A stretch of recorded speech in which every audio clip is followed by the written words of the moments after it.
पुराने जख्म का उपचार बेहद जरूरी है। ये फोड़ा पुराना है, इसका कीमो से काम नहीं चलेगा, इसकी सर्जरी करानी पड़ेगी। ये बोल है सीएम योगी आदित्यनाथ के। एक निजी इंटरव्यू के दौरान उन्होंने ये बात बोली। ऐसे में इस बयान से क्या मैसेज निकलकर सामने आ रहा है, किस पर ये बात कही जा रही है? क्या संभल में और कुछ बड़ा होने वाला है सर? देखो निकिता, मतलब जब अभी आपको लोकसभा चुनाव से चलना पड़ेगा, 2024 में जब नतीजे आए और जो नतीजे उत्तर प्रदेश में थे, जो बीजेपी का नंबर था, तो लोगों ने कहा कि योगी आदित्यनाथ की स्थिति पॉलिटिकली कमजोर हो रही है। और फिर आपको पता है केशव वर्सेस जो है योगी आदित्यनाथ, और ब्रजेश पाठक वर्सेस योगी आदित्यनाथ, मतलब CM versus deputy CM, CM versus Amit Shah, CM versus Modi, Lucknow versus Delhi, ये सब चलने लगा।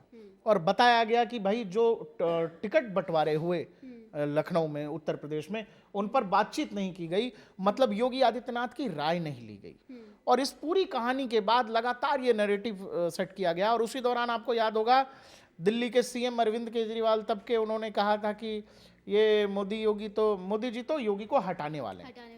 और उसके बाद से ये पूरा खेल शुरू हुआ। लोकसभा चुनाव के नतीजे आए और सबने देखा कि किस तरह से एंटी योगी कैंपेन चला।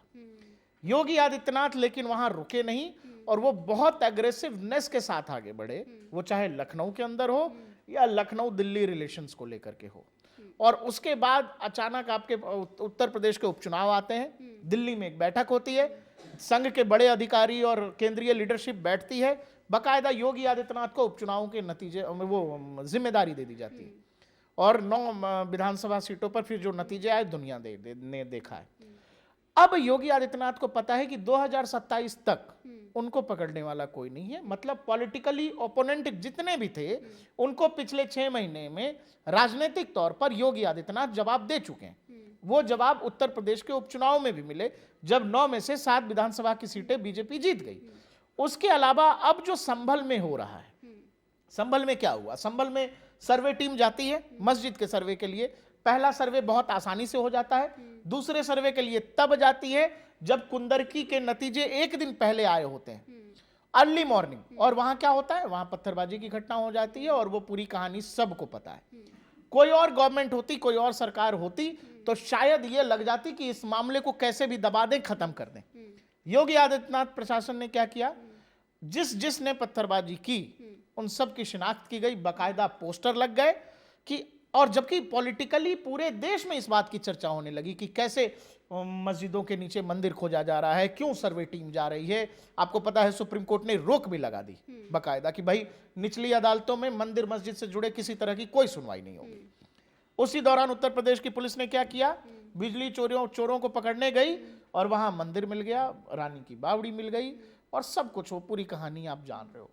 योगी आदित्यनाथ जो कह रहे हैं वो सीधा सीधा ये कह रहे हैं, वो चाहे मथुरा का विवाद हो, वो चाहे काशी का विवाद हो, काशी विश्वनाथ का, वो ये कह रहे हैं कि भाई जो भी लोग इन चीज़ों को सीधे नकारते हैं कि जी इतिहास में कही गई बात, इतिहास में लिखी गई बात या ऐतिहासिक रूप से जो बातें कही जाती हैं वो बातें झूठी नहीं है। वो आईने अकबरी की बात कर रहे हैं इसी इंटरव्यू में, जिसमें कह रहे हैं कि भाई जब एंकर ने पूछा है उस इंटरव्यू में कि आप संभल मंदिर को लेकर के क्या कहना चाहते हैं, योगी आदित्यनाथ बतौर मुख्यमंत्री कह रहे हैं कि भाई मैं क्या कहूँगा, आईने अकबरी में लिखा गया है, हरिहर मंदिर था और वहाँ एक ढांचा तैयार किया गया, तो क्या मैं क्या बोलूँगा, उससे मुझे क्या फ़र्क पड़ता है। तो वो ये भी कह रहे हैं कि जो पुराने घाव हैं, अगर आप उनका कीमो करते हो बार बार या किसी तरह से दवाई करते हो, तो उसमें बहुत बचाव की गुंजाइश नहीं है। अगर फोड़ा है तो एक बार उसकी सर्जरी करनी पड़ेगी। मैं फिर कह रहा हूं, सर्जरी करनी पड़ेगी। आप इसको जहां तक खींच सकते हो लाइन पॉलिटिकली, और जो सोच सकते हो, इसमें वो सब कुछ शामिल है। वो सब कुछ जो शायद हम आप कैमरे पर नहीं बोलेंगे, लेकिन जब योगी आदित्यनाथ कह रहे हैं सर्जरी होनी चाहिए, तो इसमें मथुरा भी शामिल है, इसमें काशी भी शामिल है, इसमें संभल भी शामिल है। तो जिन लोगों को ये लगा था कि पत्थरबाजी की घटना के बाद उत्तर प्रदेश का प्रशासन जो है कमजोर पड़ जाएगा या इस बात से पीछे हट जाएगा, जामा मस्जिद में फिर कभी सर्वे टीम नहीं जाएगी संभल के जामा मस्जिद में। लेकिन अब क्या हो रहा है? संभल जामा मस्जिद के ठीक सामने वहां पुलिस स्टेशन बन रहा है। क्या हो रहा है? पूरे संभल में अलग अलग जगहों पे खुदाई हो रही है। नहीं मतलब कहीं ना कहीं कहा जा सकता है कि भाई अगर हिंसा करोगे तो तुम ही भी भारी पड़ जाएगा। आप देखो, आप मतलब मुझे नहीं पता कि किसी भी राज्य में कोई ऐसा मुख्यमंत्री है जो इस तरह से कर पाता है, जिसका प्रशासन ऐसे एक्टिव होता है। मतलब बाद में लोग मैनेज करने के सिचुएशन में रहते हैं कि जी अच्छा पत्थरबाजी हो गई, अच्छा दो समाज के बीच मारा पीटी हो गई या जो भी घटना हो गई, लोग उसको चाहते हैं कि दबा दो, खत्म करो, इस पे चर्चा मत करो। लेकिन योगी आदित्यनाथ का प्रशासन लगातार कह रहा है। अभी ओवैसी साहब ने कहा कि जी वक्फ की जमीन पे पुलिस स्टेशन बन रहा है। पूरे जिसका नाम लिया था ओवैसी साहब ने, जिस परिवार का, उस पूरे परिवार को बुला लिया डिस्ट्रिक्ट मजिस्ट्रेट ने। पेपर कहाँ है? परिवार कह रहा है कि नहीं नहीं हमारी जमीन नहीं है, हमारे बाप दादा तो बस देख रेख करते थे जमीन की, बस देख रेख करते थे। तो ये व्यक्ति कौन है? तो नहीं जी हम मालिक नहीं है, बस उस जमीन की देख रेख हो रही थी, जमीन वो सरकारी है। तो उत्तर प्रदेश की सरकार केवल आपके कोई पेपर दिखा देने से या कुछ कह देने से नहीं मान जाएगी, आपको ये प्रूव करना पड़ेगा। ठीक है जी आपका है, आप बता दो। सांसद के घर से अगर आप इतना बड़ा एलिगेशन लगा रहे हैं, इतना बड़ा दावा कर रहे हैं, तो आपको प्रूफ के साथ आना चाहिए। हाँ, जबकि ओवैसी साहब ने बकायदा कुछ पेपर्स भी ट्वीट किए थे जो, और जिसको मालिक बता रहे थे वो जाके कह रहा कि नहीं जी हमारी जमीन नहीं है, सरकारी जमीन है। सांसद महोदय के घर से 150 मीटर की दूरी पर शिव मंदिर मिल जाता है। बताओ आप, 150 मीटर की दूरी पर वहां कूप मिल रहे हैं, कुएं मिल रहे हैं। आज भी चंदौसी में एक शिव मंदिर मिल, वही मैं कह रहा हूं कि ये कौन लोग हैं, कैसे लोग हैं, क्यों ऐसा हो रहा है। और आपको लग रहा है कि उत्तर प्रदेश में होके वहां का चीफ मिनिस्टर किसी और राज्य की तरफ बिहेव करेगा, तो वो तो गोरखपुर वाले महंत हैं, गोरक्षपीठ में बैठते हैं वो। योगी आदित्यनाथ बतौर सांसद, जैसे गोरखपुर के सांसद थे तब बोला करते थे बिल्कुल अनफिल्टर्ड, चीफ मिनिस्टर जब से हुए हैं, और मुझे लगता है लोकसभा चुनाव नतीजों के बाद जो राजनीतिक मुश्किलें या जिस तरह के राजनीतिक चक्रव्यूह में उनको फंसाने की कोशिश की गई कि यहां योगी को रोको, वो चाहे जो भी लोग थे, वो चाहे दिल्ली से कुछ लोग होंगे या लखनऊ से होंगे, लेकिन उन सब ने जो भी चक्रव्यूह बनाया था उस चक्रव्यूह को योगी आदित्यनाथ ने तोड़ दिया है। और अब जो उनका स्वरूप है, जो अग्रेसिवनेस है, वो बहुत अलग लेवल पे है। इसीलिए मुझे लग रहा है कि जो कुछ, चूंकि अगर अखबार, पत्रकार या टेलीविजन दिखाना बंद कर देंगे, लेकिन योगी आदित्यनाथ कहीं बोलेंगे तो वो ऐसे ही बात करेंगे।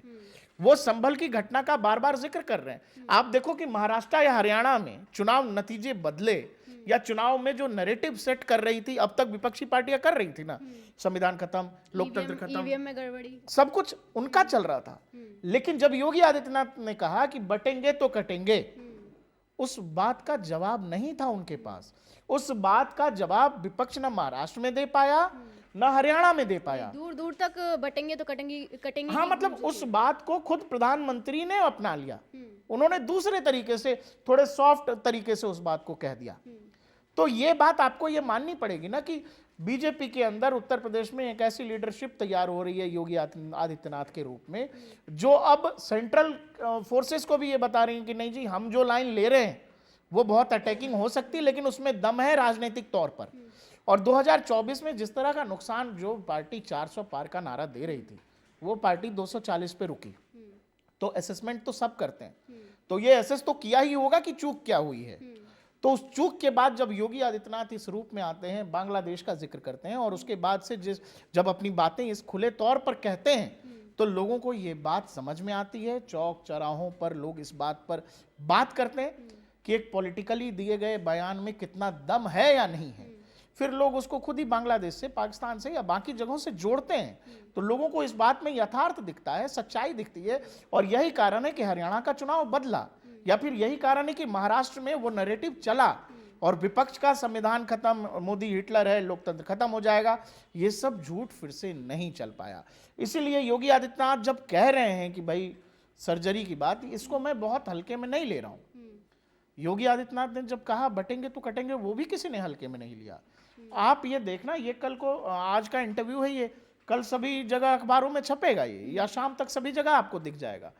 मतलब जिस जोड़ देकर उन्होंने प्रिसाइजली कहा है कि भाई फोड़े की सर्जरी होनी चाहिए, ये मतलब वो तमाम उन पुराने विवादों पर बात कर रहे हैं, जो विवाद ऐतिहासिक रूप से साक्ष्यों के आधार पर तय हैं कि वो कौन सा किसके पक्ष में है।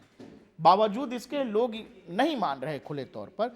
तो ये बात योगी आदित्यनाथ कह रहे हैं कि संभल वाली घटना को लेकर अब तो पूरे संभल में जगह जगह खुदाई हो रही है, आंखों के सामने है लोगों के कि क्या हो रहा है।